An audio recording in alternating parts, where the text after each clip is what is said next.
Welcome back to When Love Interrupts. I'm Charity, joined by my new co-host, Jay, who's over here. Hello, everyone. Hello.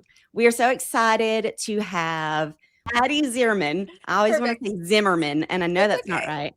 And Lizzie Goldsmith with us. We are so excited. I just want you to see my book here. Do you see this? I literally I'd already listened to the audio drama. I was like, that was incredible. And then Lizzie was incredible and sent me your book. And I was just like, oh my God, this is my life. Every single thing she's gone through is my entire life. So it's really cool. And let's just jump into it, because I really want to know, Lizzie, what made you decide specifically this book that you wanted to was it your idea to make it an audio dramatization, or was it Addie? I was in grad school at the time, and it was one of those things where I'm like, I wish I had been journaling more at the time, because I feel like, I wish there was a certain part of it where I was like, oh yes, I have to tell this story. But I think just religious deconstruction stories were on my mind. I had made a soundscape, kind of sound effects, kind of reflecting sort of a faith experience, faith loss experience. I had interviewed somebody kind of about their journey away from the faith, but always at the back of my mind, audio drama has been a big part of my life. And so it was I gotta make an audio drama while I'm here. Why am I here? Even if I don't get a job in audio drama, whatever. Yeah. And so then it was okay, well, what do I do? I don't really feel like an original story. I feel like that would be too much right now. And then I had I had Addie's book with me that I brought with me. And it had just made such a big impact on me. This was several years ago that I made the audio drama. It was several years before that the book came out. Okay. But I'd read it a couple times, and so I was like, okay, I remember it being in 4 parts. Yes. And I remember just there just was a lot of just really vivid moments where and honestly, it was probably way too ambitious. Absolutely not. It was done so well. Well. Yeah. Yeah. But so it was really just connecting with Addie's story. And I think a big part of it was knowing that I had Addie and I had met before. Mm-hmm. And so I knew I can reach out to Addie and see how she feels about this. And it's a school project, so it's not there's not a lot of immediate pressure for anybody to do any of that. And so it just kind of went from there. That's awesome, because I feel like this book was perfect for it. Just all the characters, and how you wrote it. It just was almost made, I feel like, to listen to versus even, hear it acted out versus even reading. But then again, I got the book and I started reading it, and I was like, so good. Yeah, I've got all my I love this, Jay. I was reading it earlier, and we have basically the same story, Addie, literally the exact same thing. And Jay, probably you were more the 80s, and you grew up in the 90s more, didn't you? Yeah. Yeah. Okay. Yeah. And I was at the end of the 90s, into the 2000s. But she mentioned Pat Robertson in the 700 Club. And I was like, how fun. Because Jay's dad, used to host that. And my dad came up with the title for the 700 Club. He did? Yeah. Your dad? Yeah, my dad and my mom did a puppet show. Oh, yeah.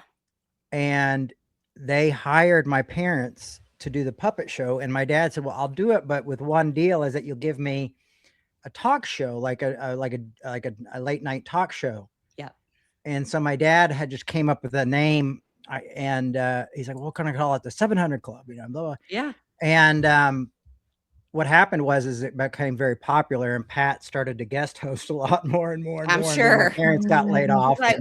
Ooh, yeah. Mm-hmm. The rest is history. I mean, it's not the best legacy in the world, but I do. One of the cool things about my folks is that doing that Jim and Tammy's kids show, though, was, the 700 Club at the time, or was it CBN? They didn't want it to be integrated. And the kids show, they said you could do 2 different ones. And my parents were like, if we can't integrate it, we're not going to do it at all. Mm-hmm. And so that was a proud moment for me and my looking back, because I mean, there's so much shit written about my parents. It's nice to be able to remember have those positive good things that no one ever talks about. So Absolutely. anyway, yeah, Pat Robertson. That there he is. He's an I was like interesting one. a Was few he pages in getting your- flashbacks. getting demons out of your clothes when you get them at the Salvation Army? Yes. Remember, I just like, I don't know what happened to the poor guy. You know, Bless him. I know, for real. Well, your mother left an incredible legacy, because I've got her right back here. I always like to honor her. She's actually a huge reason that I ended up deciding to start this podcast, just because I loved the way she used her voice and her heart. I've got her right here. Yeah. It was fun to see the way, I really loved you talking about standing at the flagpole, you know, by yourself in the rain. Because that is 100% something I would have also done. And it would have been to be seen. Like, if I was being honest with myself. And never missed any of those in high school, you know, and just everything. Like, I grew up, though, holiness. I had to hide my Christian rock, for example. Oh boy. Couldn't even have that. Okay. Wow. Yeah. Bummer is right. Okay. And then, because I was find like, the Carmen CD in between your. I could have Carmen. Did you say that? Carmen, could you have Carmen? I could have Carmen. Oh, He yeah, was actually my very first concert ever, which was fun. I was like 8. I don't even remember. But yeah, no, it was mainly dependent. Like, if it had any kind of beat, any kind of punk rock, anything like that, or like hip hop, it was not allowed whatsoever. Wow. Yeah, it was tough. Yeah. But I would just love to know too. I had so many questions pop up in my mind when I was reading it, and I started to think about like trying to find that evidence of God or faith, you know, and like the longing. Like, do you think that is just how humans are wired, to kind of like always be searching and looking for evidence of God? Or do you think that is like actually from like a higher power? Can you... Let me read. Do you want me to rephrase? I thought it'd be great. Thanks. Let's see. Let me rephrase. End of the day. It is then. I'm so tired, y'all. We're all very tired. Like, you're fine. Listen, I'm gonna have to edit this thing like crazy, so don't even worry about it at all. Okay. So I guess what I'm asking more is like, is longing. You talk a lot about loneliness, you know, and the depression that you were going through, and the longing that you had to try to find a community and God and this relationship.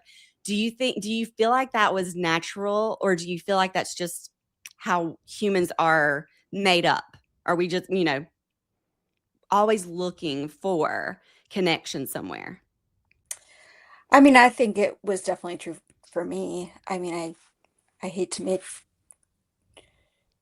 too grand of statements about how everybody else is wired or feels, but, you know, for me, I think looking back, you know, there was a lot of toxic stuff, but there was just really also a lot of sincerity, you know, and that desire to be connected to God, I think, was real. And then what happened was it got kind of twisted around by a lot of people with a lot of interests. As it does. Yeah. Yep. So I think for me it was. I don't know if you want to speak to that at all, Lizzie, or. Yeah, it's been an interesting journey for me, I guess, because I feel like deconstructed, and then I like kind of moved out of my hometown, and then it was sort of like, and lately it's been like revisiting kind of with the release of this audio drama. I just feel like there's been a lot of thoughts of you know, where, I don't know, what place does faith and longing have for me? And I feel like it's always going to be something there, and like I don't know that it will ever be at a point where I'm going to be like, yes, this is my statement of faith now for myself, or, you know, like that kind of thing. But I don't know. I just feel like I want to right now. I kind of want to like lean into talking about spiritual things and like talking about those like in between places. and yeah, and so it's it's an interesting question, because like I do feel like for me especially, like I can't imagine, I don't know, it's hard for me to imagine like creating something, writing audio that is like completely separate from that. from Mhm. that. Yeah. And like I get why some people are like 180 going the other way. Like, Oh yeah. Mhm. let's do something completely different. But for me, I just feel like it'll always be interconnected, and like I'm okay with that. Yeah. Same here. I went from Christian radio into deconstructing, and then finally coming back around and being like, kind of like you said, having a heart to bring people together and try to, like, you know, build bridges, like Jay likes to say. I know he likes to talk about that. And yeah, It's a crappy work right now, but yeah, it is. It's so, It is nobody not really easy. wants it. So it's a hard time for bridges. yeah, I mean, I feel like the whole concept of King, like, because I work out a lot inspired by nonviolence and Dr. King and a lot of that, like, love, conquering hate type of thing is just, we're so Yes. divided right now that that's just not what anybody wants. I mean, even a lot of the progressive Christian influence people I see, they're, I always worry that we're going to trade one fundamentalism for another. So that's Yes. I see that happen a lot, and that breaks my heart a bit. Nietzsche said, like, those who fight monsters need to be careful that they don't become monsters themselves. Yeah. And so I always worry about that, because it's funny, because you said the flagpole thing. And I remember in high school, my mom would make me go to this Baptist church camp every year. And it was kind of like the deal. Like, I was going no matter You what, had to. Yep. and that wasn't my thing, but I would always, by the third or fourth day, and they're playing Friends Are Friends Forever, and you feel guilty and you do the thing. You come back, and so you're kind of involved with the youth group for a few, and then they're like, we're all going to meet at the flagpole. And I was just like, I am not getting up early. I'm not coming to the flagpole. I'm not giving up my cigarettes. You know what I mean? I was just really not, like, I always felt like God was completely disappointed in me anyway, in a way, because that's how it felt. Like it was all based on, those weird things as they put on us as teenagers, and they're like, bring your Bible to school and stuff like that. And I was just like, don't hang out with this crowd. And then I would try, and then I'd end up failing. And, someone who was at the flagpole would see me at a party or something, and that was it. So see, the key was being so uncool that no one would ever invite you to a party. So then you just feel really righteous about it. Like, it's not because I'm uncool that I'm not. It's because of Jesus. It's because I love Jesus. Yeah, so much. There it is. There it is. You get to feel all martyry about it. It's awful too, because I live in a very small town, so we only had like 300 people in like my senior class, and I literally was known as like the Christian girl, but like I wasn't a nerd, but like that's what I was known for. And so now when I talk to people, if I say, like, I have deconstructed, I still have beliefs, they're just very different. People are shocked. Like, they cannot believe it. And I'm just like, I can't either, honestly. I get it. I know, but yeah. Well, I've been so crazy with my life and my work, and I work 4 different jobs. So I have not even got a chance to listen to the book yet, which I wish I could have, but it's just so funny. You can say little words. Yeah. And I'm just automatically like, oh, all right, I know. There there you are. There so I mean, I'm interested in that. I'm like, oh, exactly. I mean, I hear you guys talk about deconstruction, but I was so disillusioned with how my family was treated when they had their fall, that for me, I kind of, when I really started, I didn't really start taking the Bible seriously. And I mean, I started a church before I even started taking the Bible seriously. So that gives you an idea how that worked. With some friends. But around 2021, I started taking it seriously. And I grew up in Assemblies of God. So that's real, like, literalist stuff. That's close to what I was. Yeah. So I read it that way. But then when you start to take it seriously, then you just start to realize, like, eventually you start to go, oh, that wasn't originally there. Oh, that's most, people who are outside of, most proper, scholars think those are forgery. Oh, you start going like, well, I'm not going to take this seriously or not. And then you find out those same people who, wanted you at the flagpole and were worried about your music, and your friends Yep. now don't want you around because you're asking the wrong questions or you're saying the wrong things. Like, oh no, that stuff stays at seminary. Don't bring that here, you know? And I had always wondered why some of my friends would go to seminary and then come back and not want anything to do with Christianity for like a year. And then they could kind of get back and compromise into the Christianity again. You know, I was like, oh, now I can kind of ignore some of the truth and get back into the church again. So it's really, really strange. But, Oh, for sure. Or even like also a lot of these people that raised us this way, you know, are now doing the exact things that they terrified us, you know, and scared us with. They're just out there proud about it, you know, and also your prologue when you talked about being a little girl and you were 5 and you had your first dream of hell. That literally, because I used to at like 5 years old. 5, yeah. Right. So I believe it sorry. too, because I remember for some reason someone got it in, like they told it one of our, I don't even remember what it was, but the age of accountability was 12. And so as soon as I hit 12, I would literally stay up until midnight, like every night for some reason too, because I was like, oh, okay, Jesus is totally going to come back at midnight, like a, you know, thief in the night. And I remember so vividly doing that. And I would go into my parents' room to see if I could hear them like snoring and stuff, because I was just like, oh, they're going to go for sure. They'll be taken, you know. Rapture culture was Rapture huge. culture, man. Oh my gosh. Does everybody here have rapture in there? Oh yeah. Okay. Yeah. So I mean, I do remember coming home as a little kid and you'd see clothes or something and it would just be like, oh God. Or you couldn't find your family and you're like, I've been left behind. I've done that. I did that the many Smurfs times. were satanic, you know. I wish they had made such a good audio drama of the Left Behind series. Oh my gosh. It was like so well made, but was it? Oh my gosh. Like I production never read quality it. wise. Yeah. Oh, I've got the movie right back here. I keep it as a reminder. Just it was such a phenomenon. Oh my gosh, everything it was related a phenomenon. I read like they had teen books that went along with it, where it was like the teenage kids that got left behind, and I was obsessed with them. I would read the whole series. It was ridiculous, and I'm just like, oh yeah. Anyway, yeah, it's crazy. I feel like I dodged a bullet, you guys. I feel like I had it bad, but not as bad. I didn't by the time those books came out, I was like, oh, that's crazy stuff. You were done. Or when I Kissed Dating Goodbye. I mean, I was pastoring at that point telling them, like, do not read that book. You need to go on dates or you're going to get divorced. You know what I mean? Like that kind of stuff. Like I was already like telling people, don't do that.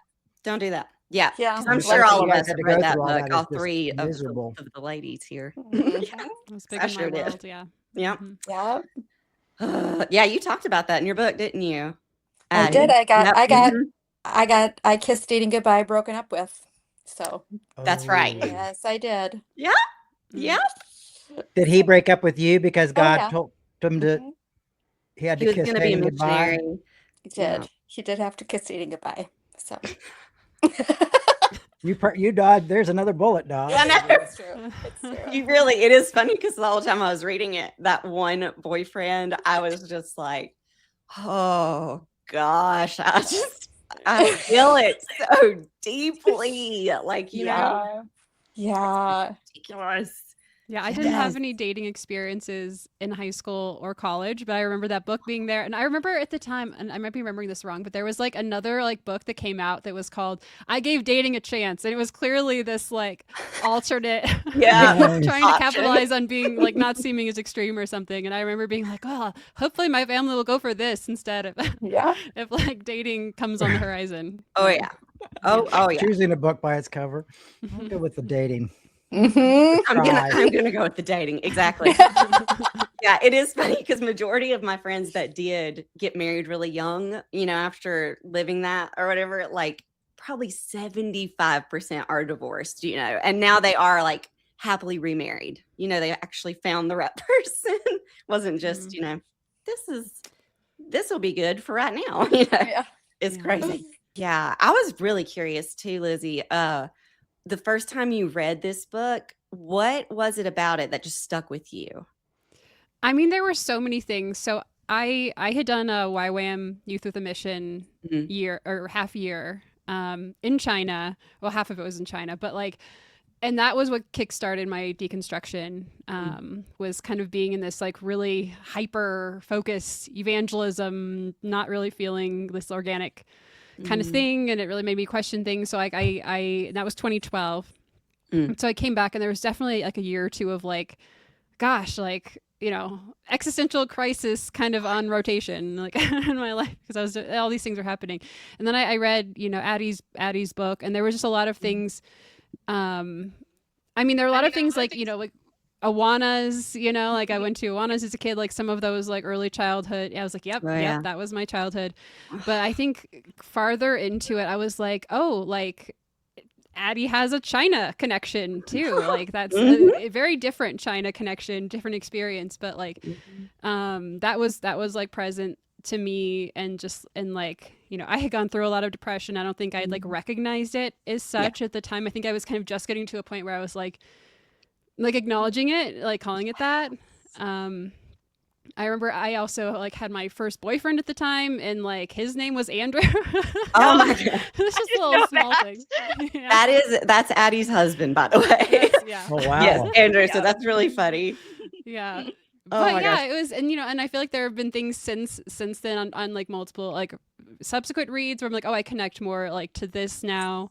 Because you know, I was kind of fresh out of undergrad at the time I read it, and a lot resonated, and then other stuff resonated more. But it just written so vividly that I felt like, oh yeah, this is like what I was feeling, but I didn't quite know how to describe it, and it helped Yes. give words to that. For Yeah. sure. Oh, that's so true. Because I was trying to find it. I was flipping through here. The way you describe depression and how it's like you just there's not even words for it. And how you Yeah. slip into it so quickly without realizing that's what it is. Yeah. Because you know, when you are in the culture, you are supposed to just be able to pray it away, you know, or your faith's not strong enough. And yeah, it's just heartbreaking because I've also dealt with depression, and Yeah. especially during my deconstruction. I have struggled with depression for all my life, and I'm, you know, medicated now. Mhm. But Yeah. when I first, you know, started experiencing it, I did not have language for it, and all Mhm. I could just feel was like this. It felt like God had abandoned me, and you Mhm. know, all of the things that I used to do to be close to God no longer were working, and so it just felt like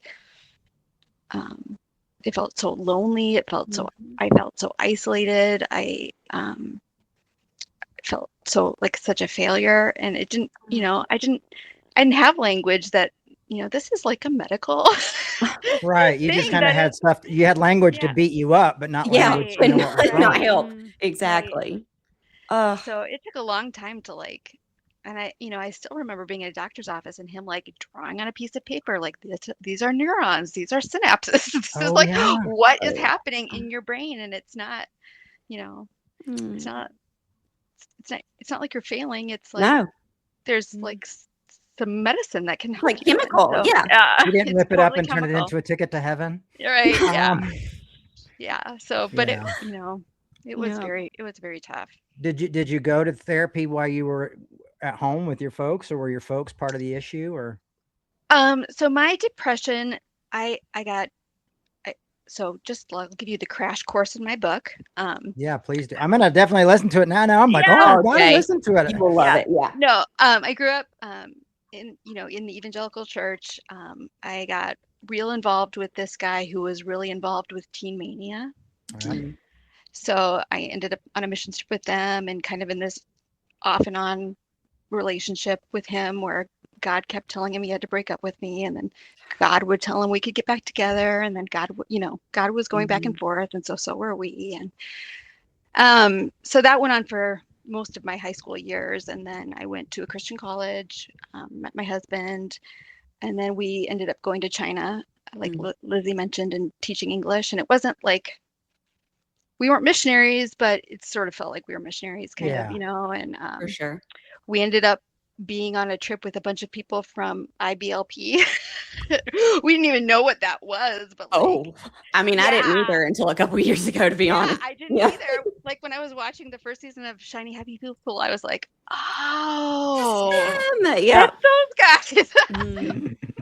Same. But Oh my like, gosh. yeah, so that was very weird. But that's when I started to really experience the depression when we were in China. And then, you know, even when we got back, you know, I sort of thought, well, maybe it was just China, and maybe once I'm back, but it lingered. And, you know, we looked and looked for a church, and I think because I was already deep in the depression and none of my attempts to reach out to God were like working, I felt like I couldn't be shiny enough for the church people to like embrace me. So I felt very on the outside there, and it just kind of like got progressively worse and worse. And, you know, it was kind of a make or break time in our marriage. I kind of almost like had an affair and all this stuff. And then, you know, that's kind of when my husband found out about the affair.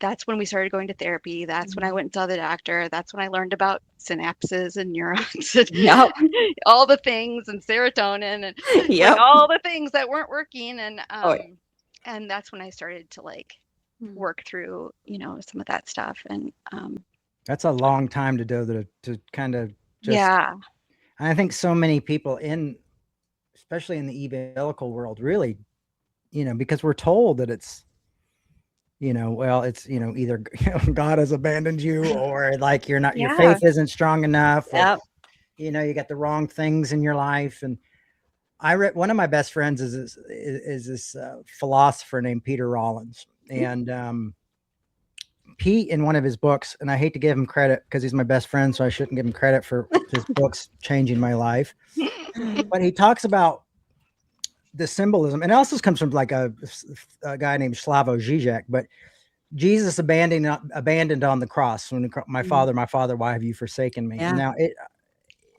I had a moment when I went through my second divorce. We're all getting real honest here, so let's just do it. And you know, 2 great kids, wouldn't change it for anything in the world. And but I was taking a shower, let's see, even more graphic, and I'm crying.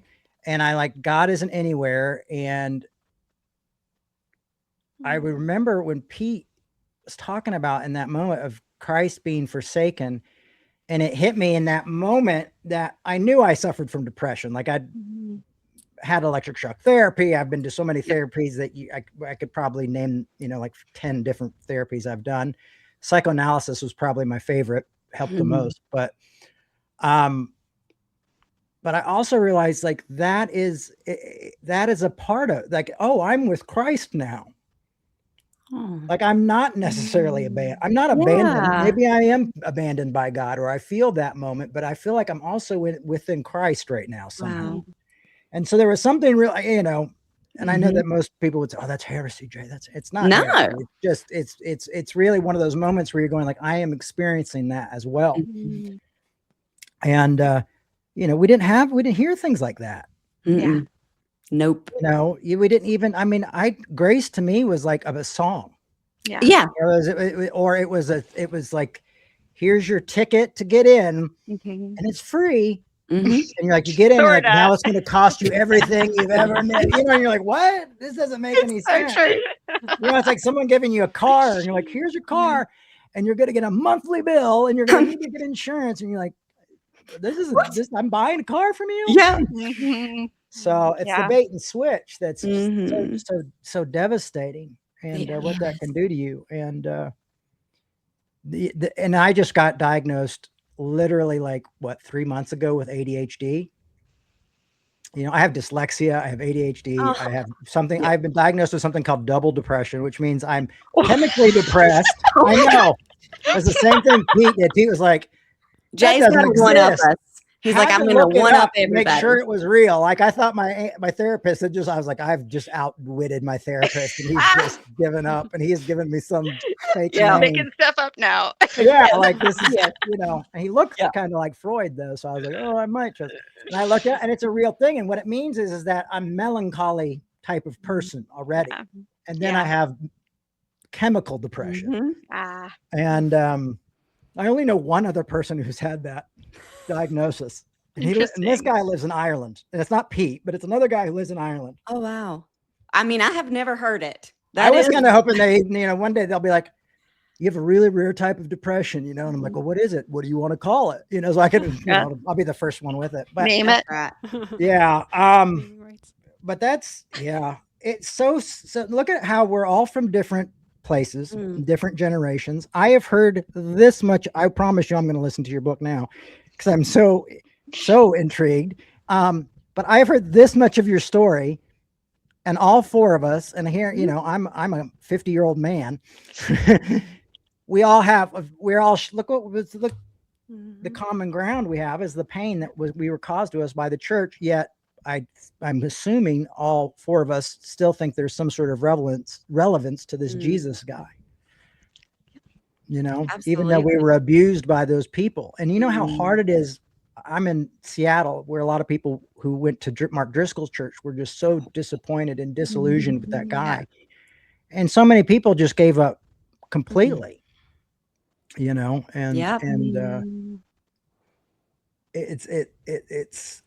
amazing, like, because church is people, and it's amazing how many times those people really have, been poorly taught and are really victims of misinformation, and then just continued to victimize people. And sorry, I'm going to get emotional, so I'm going to shut up. No, stop. Please do. I am too. I cried yesterday. I'm not crying today. Okay, yeah. No crying. No crying allowed. We will say that. One like kind of, I don't know, labels are as helpful as they need, like helpful, not helpful. But one that I have kind of held on to myself has been like Christian flavored agnostic for a while. I love that. Yeah. And and it was like one of the things I would like put on dating apps. I'm like, all right, this will help weed people out. Yeah. Exactly. And then it was just a helpful exercise for me to kind of figure out what resonated at the time. And like, to me, it's kind of like what I was talking about earlier. Like there is that longing, there is that, like I love to like, I like candles at Advent and like, kind of read kind of poetry written by people like with the church year in mind, things like that. But then it's like, I don't know how much is literally true. And I think I am kind of at a place where I'm like, I'm okay with that. And yeah, so I don't know what that means. That's awesome. I mean, it's easy to define, but I get it. I've landed a little bit like that as well. Kind of a very hopeful agnostic, but as far as Jesus, that's where I've always, especially after I left the church and started reading it for myself and only paying attention, Jesus and what he said and everything, I realized, okay, this is definitely somebody I want to try to emulate as best I can in my life. But I'm like you, I don't really have a label that I use anymore. What about you, Addie? I mean, I still kind of use the word Christian. Yeah. I try not to put other I don't know. My son asked me the other day, what kind of church is our church? I'm like, a Christian church. Yeah. Like that's all we need to, I All think, that matters. I think some evangelical relatives were trying to get at, to figure out. But we go to a kind of a deconstructing church in Minneapolis, which has been so lovely. Yeah. That's awesome. You're in Minneapolis. I am. I had a church there for 5 years in Bryant Lake Bowl. Oh, interesting. Yeah. Wow. I didn't know that. Yeah. Yeah, That's a hard city to do a church, because I was like, you're right down the street from the giant Universalist Unitarian church, and I'm like, well, I'm like one step away from that, so those guys are just all there. Yeah. Or they're all at their cabin during the summer, and you're like, what's going on? Yeah. Nobody's at church in the summer in Minnesota. It's fine. It's quite amazing. Well, it's interesting because I was reading this autobiography or biography. Which one is when a not written by the person? Biography. Yeah. There you go. Thank you. I got you. Best. Well, that's the author. I was reading a biography about MLK, but it's like a real extensive one, and they're supposedly making a film about it. That's why I grabbed the book. But it talks about when he was in college and he was going through philosophy, doing a lot of philosophy, and started to doubt his faith. Mhm. And then literally was like, I think I've lost my faith. Yep. And it was a lot of Nietzsche stuff, you know. And he also really liked Paul Tillich, who's my favorite probably theologian / philosopher. And Paul Tillich has this quote that says, doubt is not the opposite of faith. It's merely an element of faith. Mhm. And it struck King in such a way that he realized, like, oh, these things, like when I don't feel that, or I don't think that, or I don't believe, you know, this doubt is the element of faith. Doubt is built within faith. And it changed his trajectory of how he lived and how he went. And it gave him that hope of like, you know, I can do this. Cause he was, you know, grew up in that kind of Baptist idea of, you know, you could, I mean, I guess you can't lose your salvation if you're a Baptist, right? You're once saved, always saved. I don't know. But he just didn't know if he believed it at all anymore. Sure. And that allowed him to have that freedom.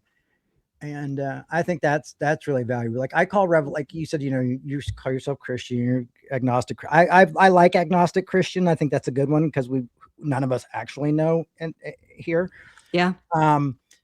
But like we call Revolution, it's been Revolution Church forever. We have revolutionchurch.com to let you know how long we've been Revolution Church. And that's kind of a common church name, but we've changed the weekly service to Revolution Gathering. You know, just because there's so much loaded within those terms. And I would like to see those terms reclaimed, you know, but at the same time, I just don't know if it's that right now is that time to be able to reclaim those things. I mean, every time I'm on an airplane and somebody asks me what I do, you know, I'm just like, well, I like to read I write about theology. I talk about theology and philosophy. You know what I mean? Like, I don't want to be like, I'm a pastor. You know? And you're like, that's because you either get some really crazy stuff said to you, like, oh yeah, you know, I love Donald, you know, or you know, or you get the opposite, like, oh, I never bought into that shit. Oh yeah. You know, Actually, like, well, either did I. Addie has a great part in her book where she is talking about trying to weed out the dangerous Christians. So she would drop, like, she'll say shit or like, you know, damn it or something, and see their reaction to it. And then she knows, like, okay, this is a safe person. And I had no idea that. I think I've done that so often too. And I didn't realize that. Yeah, it was just so funny. Yeah. I love it. It's amazing. Speaking of reclaiming, I was thinking of another part of the book, Addie, where you are just kind of unpacking these different Christian cliches, and it's a kind of an ongoing thing through the book of like looking at like a little more closely at things we grew up saying and diving a little deeper. And that was, I think, a cool reframe. Absolutely. Yeah. I mean, that's how I started the book. It was just a list of cliches, and I was in grad school and I was just writing essays on all these different, you know, things, and it evolved into yep. Yeah. That's but they were like, you were kind of writing on these different cliches in a Christian college. No, I went to Hamlin for grad school for my MFA. So they weren't like, no, there was not a strong Christian contingent in my okay. MFA Well, program. what was the big one that give us one that you did that will help us? I don't. No pressure. It's been a while since I revisited my book. I can probably find it. I've written 3 books too, and the funny thing is when you write a book, it's so in that moment in time as well. Because my first book was an autobiography, like, and I was only like 22, which is insane. But a lot had happened though. Yeah, a lot, but you get stuck, you know. And now, like, I don't even want to like somebody's like, "Oh, which one should I read?" And I'm thinking in my head, like, do I want them to read any of them? Because my theology has changed so much. You know, like if they were really conservative, I'd be like, read all 3. You know. Yep. Yeah, I know. I had a similar feeling when Lizzie released the podcast, and I'm like, oh, this book is so old and I would say it differently now. And I don't know, this feels so weird. Oh, that's But so interesting because yeah, me, I'm so curious, Charity, your thoughts, because you were one of the rare people to listen to the audio drama and then read the book. And I so that's- did. yeah. And that was fun because I got to hear so much of the core of it through the audio drama, but then going back and actually reading, there were so many things in there where I was just like, oh, you know, and that I didn't necessarily remember in the audio dramatization. And yeah, and I think it is written wonderfully. I think still to this day, and that's, you know, I mean, I have just read it, and I mean, there were parts had me crying because I could relate so deeply to what you were feeling and what you were going through. And oh my gosh, I was laughing out loud at parts. I would like my husband, I would like highlight parts and I'd be like, read this right here. And he would just like laugh, you know, or whatever. It was just great. And so no, I think that it's funny that you say that, but I think it was written at the right time and it is still finding people, you know, still to this day. Yeah. And it finds people in that moment too, Yes. in that moment in time that you're like, well, I've grown so much, but there's so, I mean, look at where America is right now. Yeah, exactly. it's Yeah. wacky. You know, It is wacky. Yeah. It's a little wacky. and for people to have experiences that relate to them and give them hope that, you know, and help them realize that they weren't crazy Yes. is so important. And it can be like just the beginning of such a life-changing, like, oh, Yeah. you know, because am I crazy? Is there something wrong with me? When I was like 20 years old, I literally I quit doing the church Revolutions. The church I do today was the church I started with a few friends in Arizona. I was 18 years old. Okay. Wow. I quit, I moved to Atlanta, got a job at the Gap. I was like, I'm done. I am so done with this stuff. Yep. And I'm living with friends who are his parents, you know, I'm living with the family, they're pastors and everything. So I do have to go to church on Sunday and all that stuff. You know, I'm smoking and drinking and doing everything I wanted to do. But I just felt the guilt constantly. Like I was outside having a cigarette and I just felt like God's eye was down upon me, you know, and this took so long to shake. And my friend kept telling me about grace. And one day he told me, he's like, you know, I really feel like you're trying to earn your salvation, man. And he's like, you know, do you know, Paul says, and I thought he was just trying to condone his own sin. I'm like, you just want to live. Yep. You want to have sex with your girlfriend, dude. That's what you want to do, you know, and whatever helps you sleep at night. And one day I was so miserable. I said, if this grace thing is true, you've got to prove it. And he said, read Galatians. And this is the weird thing. See, I'm very Paulinian and a lot of people aren't, at least a lot of deconstructors aren't. But when you grow actual Paul from forgery Paul to reactionary Paul to even people writing in Paul's names and things that were added later, Paul becomes a different being. And you realize that Paul was dead after Acts. I mean, when Acts was written, Paul was gone and those stories are told differently. Anyway, I won't give you a theology lesson right now, but that concept of grace I'd never got. You know, I mean, I'd heard the Gospels, I've read the Gospels, I'd read Proverbs, I'd read, you know, all the little ones that you're supposed to read, you know, and I realized it was true, you know, and like Ephesians 2:8-9, all this thing, you know, saved by grace, not by works, no man be boast. I'm going like, what? I called my dad. I remember calling my dad like at like midnight. And like, why did we never talk about this? And he's like, well, it just seemed too good to be true. I'm like, what?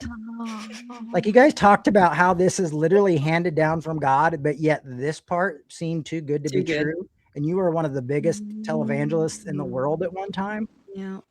So even he had that big eye. And for me, which was really weird, is that as soon as I realized like something came over me that I was like, I was accepted. I went and I joined the 12-step program and stopped drinking for myself. I couldn't stop drinking because I kept trying to stop it because I thought God was angry at me. Even though I didn't want anything to do with God, I thought God was constantly mad. Then I realized God loved me, period, no matter what. And it was all of a sudden that moment. There's this quote from East of Eden that says, now that I don't have to be perfect, I can be good. Yeah. I My mean, I kids grew the up other day hearing. asked me what type of Christians we were the other day. Yeah. What did you say? I was like, well, we're I said, well, we're Protestants. You know, is that what you mean, Catholic or Protestant? And he was like, what is Protestant? What's cat? What Yeah. about cat? You know, I Yeah. was like, well, I was like, buddy, we're just Christians, because I don't, I don't talk to my kids. I don't take my kids to church. We don't talk a lot about it because I want them to Interesting. experience on their own. Mhm. And they're first in my life. You know what I mean? How I old know are it's they? 10 and 8. Oh, okay. I might need to start preaching to my 10-year-old though. He's acted up It's a little bit this interesting. week. You know, Just kidding. my older son has gotten pulled in a little bit to the evangelical world, which is interesting. Oh. And so I feel like I'm struggling a little with, you know, and I feel like we have this counterweight. We go to this kind of deconstruction church on Sundays, and it gives us a vehicle to have conversations. But part of me wonders, like, developmentally, how able are you to hold nuance, you know? And like, Yeah. could I at 16, 17 have been able to understand God differently? Yeah. You know, like, Yeah. was it always going to be a binary? I don't know. Like, Yeah. it feels really hard to know how to, you know, guide him and, you know, no. not dismiss like what he's feeling. And so, and tell him little bits of my story without like, Yes.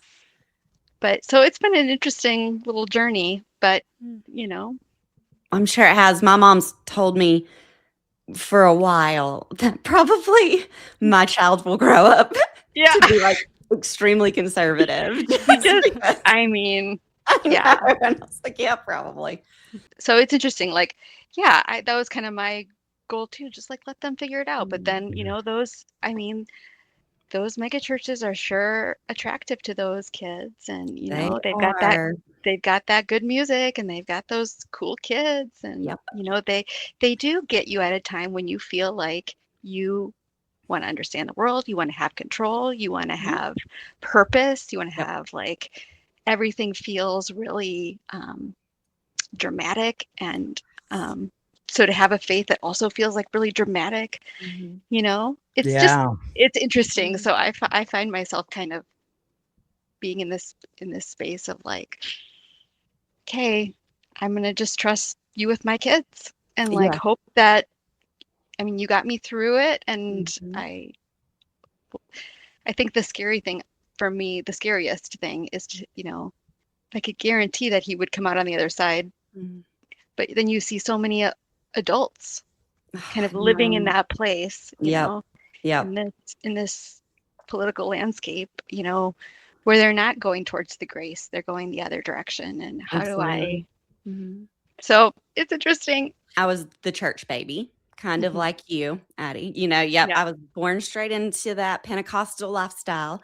And I can just remember when I was like 17, we finally left and we're kind of looking for another church. And my mom and dad both were like, okay, but we can't find a church that's just too grace-filled, where that's all they talk about.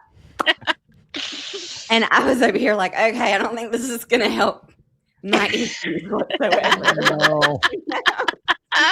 Well, I went to a church that was really grace-filled, but then I found out it was Calvinist, and so then you realize, well, it's only grace for a particular group of people. Only those few. Yeah, and I was like, wow, these sermons on grace are fantastic. And then I went to like join this church, and I was like, oh, you guys women can't talk. Oh, and I grew up Assemblies of God, so you know you had women pastors, so I was like, I'm out of here. This is this is weird. Yeah. Oh my gosh. That's so parenting though, right? I mean, I got Milo the other day, my 10-year-old, somebody invited him to church, and luckily it was like just a last minute thing, so we couldn't do it. But I mean, I'm really like, well, what kind of church is it? Where is it? And who is it? And you know, I mean, how weird is it that we're it's so weird. It's so weird. I'm the same way. We're going to like, you know, a movie or something, you know, like, what's the church rated? What is exactly what all is in this? What do they Maybe we should all start our church rating system. That's the idea. I think that's a fantastic idea. You both seem to have gone through deconstruction. I'm just curious how that started. I think for me, it was like it coincided with the depression, and then it was really that I had always belonged at church, and then coming back from China in that kind of depression space, like rocky time in my marriage, and then to go to these churches and like not belong and have people like feel like people were judging me, and I'm like, don't you know? Like I was the most on fire, like Exactly. yeah. Yes. Yeah. And just feeling like to like be rejected by the people who are supposed to like be on my side Yeah. felt so alarming to me. And I think it really started there, kind of with that rejection and that loneliness. So for me it was less about God or issues with like the Bible itself. At that point it was just that rejection and that feeling so hurt and angry at the church, whatever you want to call it. And so that sort of kind of spiraled out from there for me. And then I began, I think, for me, I was kind of at the low point of it, but I was in grad school for creative writing, getting my master's in fine arts. And I had already kind of fallen in love with creative nonfiction and memoir type stuff. So like I was supposed to be writing about my life, and the only thing that I'd ever done in my life, like I didn't belong to any clubs. I didn't do anything other than God. Like Same. that was my whole personality for all these years. And so that was what I like had to write. I mean, I had stuff to, I had to write essays. And so like I was kind of processing it in real time. And so that's where a lot of that kind of, the more I pulled on the string, the more it came unraveled, and the more I, had to continue to work through it and discover, what, writing is just such an interesting thing, because I think probably all art, you just, as you continue to wrestle with it, new things connect and you find new meaning, and that's what happened for me. So, yeah. Lizzie? Yeah, for me, I thought about it. I think I would have started deconstructing in college. If I think like the depression like muddled things a bit, because I think then it was like, oh, like something's wrong with me. Why am I not hearing from God? Rather than like kind of really getting existential about it, which I think was just was where it was at the time. But it really came to a head on my YWAM trip. It was evangelism week, and I was in Coventry, England, and I think it was kind of the. I know, right? A lot of words there. Yeah, no, but that's a hard place to be like, oh, you want to hear about Jesus? Like, no, mate, no. Yeah, and just like having like 200, however many people descended on Coventry, doing all these different like activations all over the city. It just felt so like, gosh, we're just like coming at it, and like it just doesn't feel authentic. And like, do I really believe what I'm trying to get these people to believe? And like, can I go to China on my mission trip? Like what? I don't. Because like that hit really hard, and it was like, man, feels so cliche having like my dark night of the soul like on a church floor. Oh no, it's a great place to have it. Yeah, it is. I was gonna say, because I do think that was it in like your like dingy 1-bedroom apartment. Exactly. Like, the needle sticking out of your arm. Like, oh gosh, could be so much worse. Yeah, so I think it's good. Yeah, but I do think I was in a place where I was like able to recognize it. And like I was with a group, I don't know, I could never have done YWAM, I think, at any other time in my life, and it have been kind of positive, sort of. Like, there was a lot of things I was like, oh, that was a little toxic, that was a little culty. Yeah. But then like I feel like I was, able to be like honest with my, group about where I was at, and like no one was super freaked out, and it just I can kind of paved the way for when I came back, and I was kind of just like, kept that honesty with me. But then in weird ways, because then I started working at a Christian radio station, and I started working with youth group. And then there, like the cognitive dissonance, like really, really kind of amped up. And so it was just like, just a year or two of very much like, gosh, like, and yeah, just like not knowing. And like, what about this? And having these long agonizing conversations. And Yeah, I don't know. I think it came back, and then it was just the Bible being literally true or not, like that was a big point, and like church starting to feel very like, ugh, and like, kind of hearing the people. I remember I did like a youth group lesson on doubt, and like my fellow leaders were like very nervous.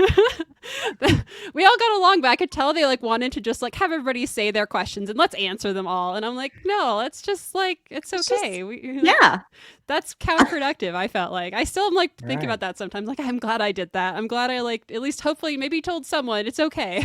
Yeah, that's all you can do. But yeah, so I think it Well, was no, I like mean, when no, I that's moved to great. Denver, I was like, okay, I've been in existential crisis mode too long. This has got to be on the back burner. I'm just and I feel like it's kind of been on the back burner a lot since then. Like I've gone to churches here and there, but yeah, I think I've just kind of been okay and increasingly okay with like not really knowing anything anymore, because I think there's Yeah. so much like you hold it so tightly when you're afraid of it slipping away. You're like, oh my gosh, this is like everything, and if I like don't believe this piece, then I won't believe this piece, and then it's all going to fall away, and I gotta get all the apologetics and like wrap myself in it and everything, and that is just so Right.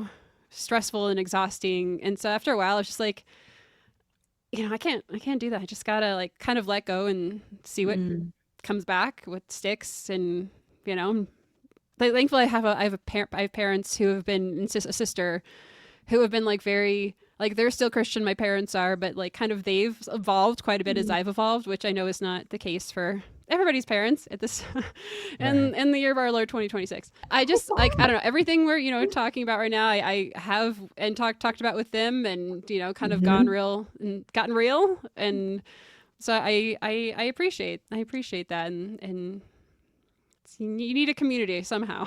You do. That's so true. And when I did Revolution back in Atlanta, and I left Atlanta probably 2025, but one of the big things I really focused on with that community was, look at that Freudian slip, the community, was that I said, it's not a community. I said, everything outside here, Atlanta, because we were in downtown Atlanta, I said, this is the community, the tattoo parlor and the place where you get your hair done, and the pub and the bar and the mall. That's the community. We're just a part of a community. So I had people who I felt like were part of my work that had never, ever come to a service, who I spent holidays with, who would come home. Like one of my best friends was a Satanist who during Thanksgiving would come to my mom's house with me. And, and it was just this type of thing of just living life on life's terms, also something I learned from the 12-step program.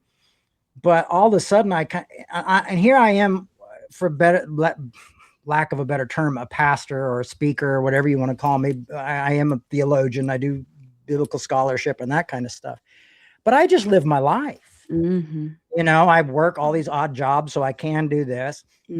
I do an after school program. My faith in some ways has nothing to do with it, but at the same time, everything to do with it. And in some ways, I think we are lucky enough to have something in our minds and our hearts and people around us that have caused us to go to more towards the logical conclusion rather than holding on. Because some people see so much of it's almost like a God, it becomes a defense mechanism, or they confuse the big other for God. And that's their community and how they dress and the people they go to and all that.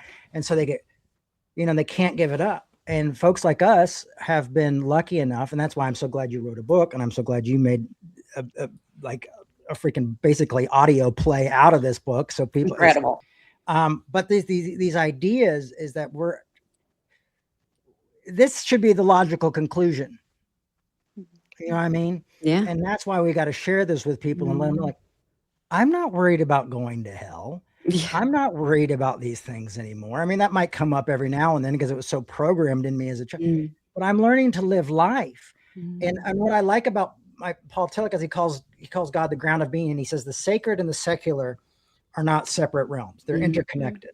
And you're going to find the sacred in the secular. You're going to find the secular in the sacred. They're interconnected. Well, I know we're kind of winding up here, Yes. but I did want to say, for anyone who's been listening and doesn't actually know what an audio drama is, Oh yeah, we talked about audio books. I'm so interested. Yeah, so I just wanted to give a little info because I think because I grew up with audio dramas, so I'm like, oh yeah, I sometimes forget. You did? Awesome. Yeah, like Adventures She's a in big Odyssey. Odyssey I was fan. like, yeah, Yeah. we all did, Jay. Come on. Now I'm curious, like, so you work in podcasts and stuff, like, did you like DIY this thing? Like, did you get like the actors to come in and just, Yeah, how Do did you find them? yeah, I mean, like, did you rent a studio or did you do it on like with your own equipment or? Well, luckily I was in grad school and they had a lot on site. Oh yeah. So I was able to use these like $2,000 mics, which definitely went a long way to kind of sounding great. The voice actors, there were a few dozen in it. And a lot of them were like in voiceover acting classes, or adjacent to that. Yeah, I mean, because there's a lot of small roles, so with enough direction, anybody can be Mike No, Reddy. don't you say that because Are you in it? You can kind of hear me like singing, or only I can notice Okay. myself. notice your voice. But not, yeah, I Isn't decided it not you, to though, at cast the- myself. kind of really. at the beginning of each. That's true. Yeah. I am the host. Yeah. Okay. Spoiler alert. Yeah, spoiler. But yeah, What? You ruined it. But no, I guess she was a student at the time who voiced Addie. Her name's Aria.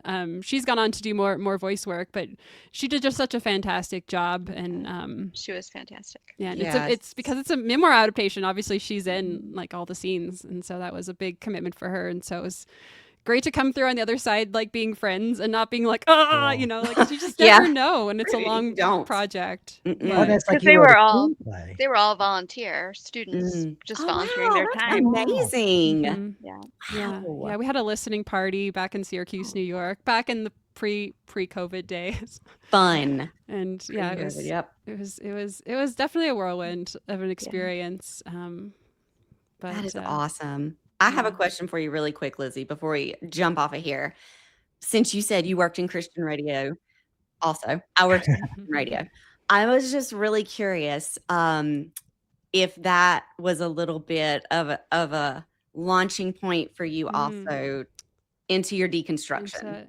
Once you into got behind the deconstruction. scenes I there. thought you were gonna ask into audio, and I'm like, well, I found my radio voice that way, which is like I different. mean, Yeah, I have The a very Lord loves big- you.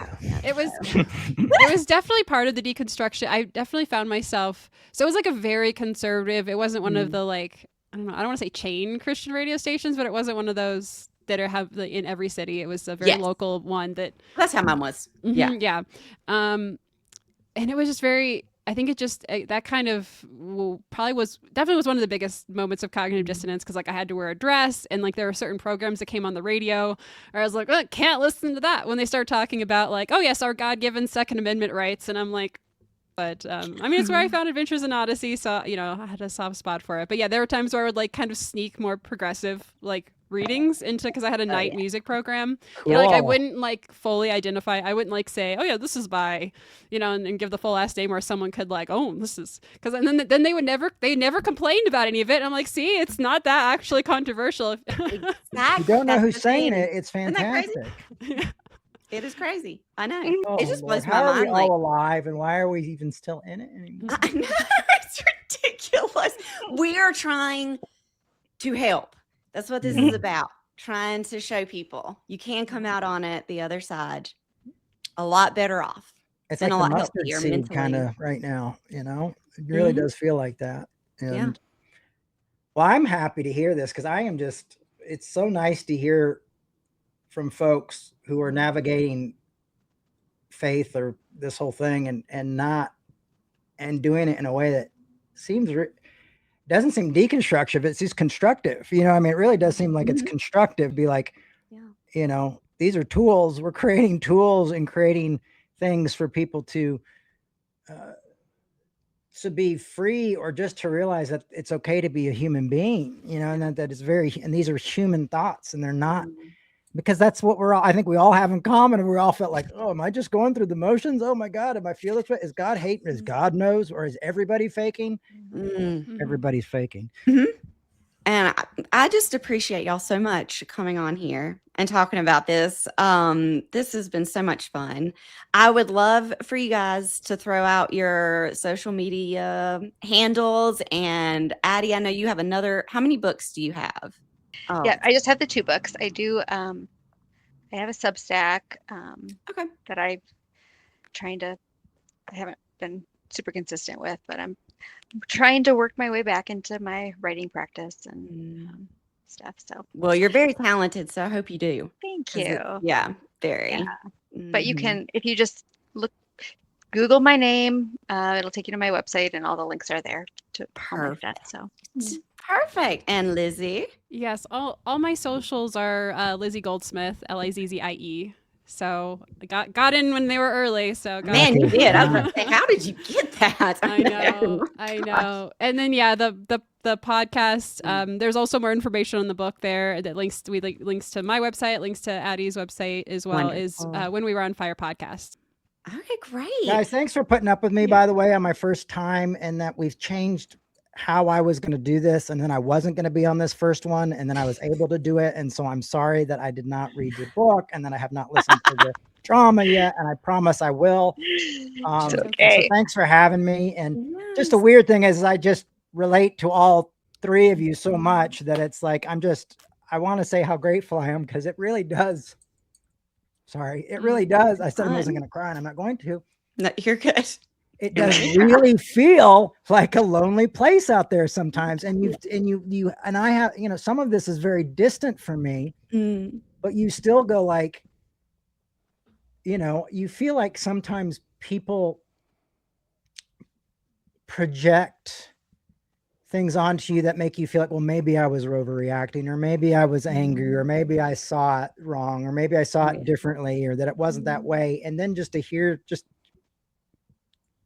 I literally heard standing at a flagpole by myself in the rain, and I was like, oh, here's one of my people. Yeah. Yeah.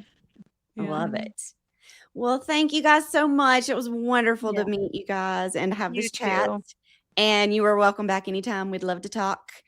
Everybody definitely check out When We Were on Fire and the audio dramatization from it because it was incredible.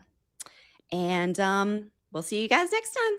Thank you so much. Bye. Thanks. Bye. Thank you. Oh, brother, the monsters we've become, oh, the things we've said and everything we've done. There's healing in the telling, keep on holding on, it's true, oh, brother. They are.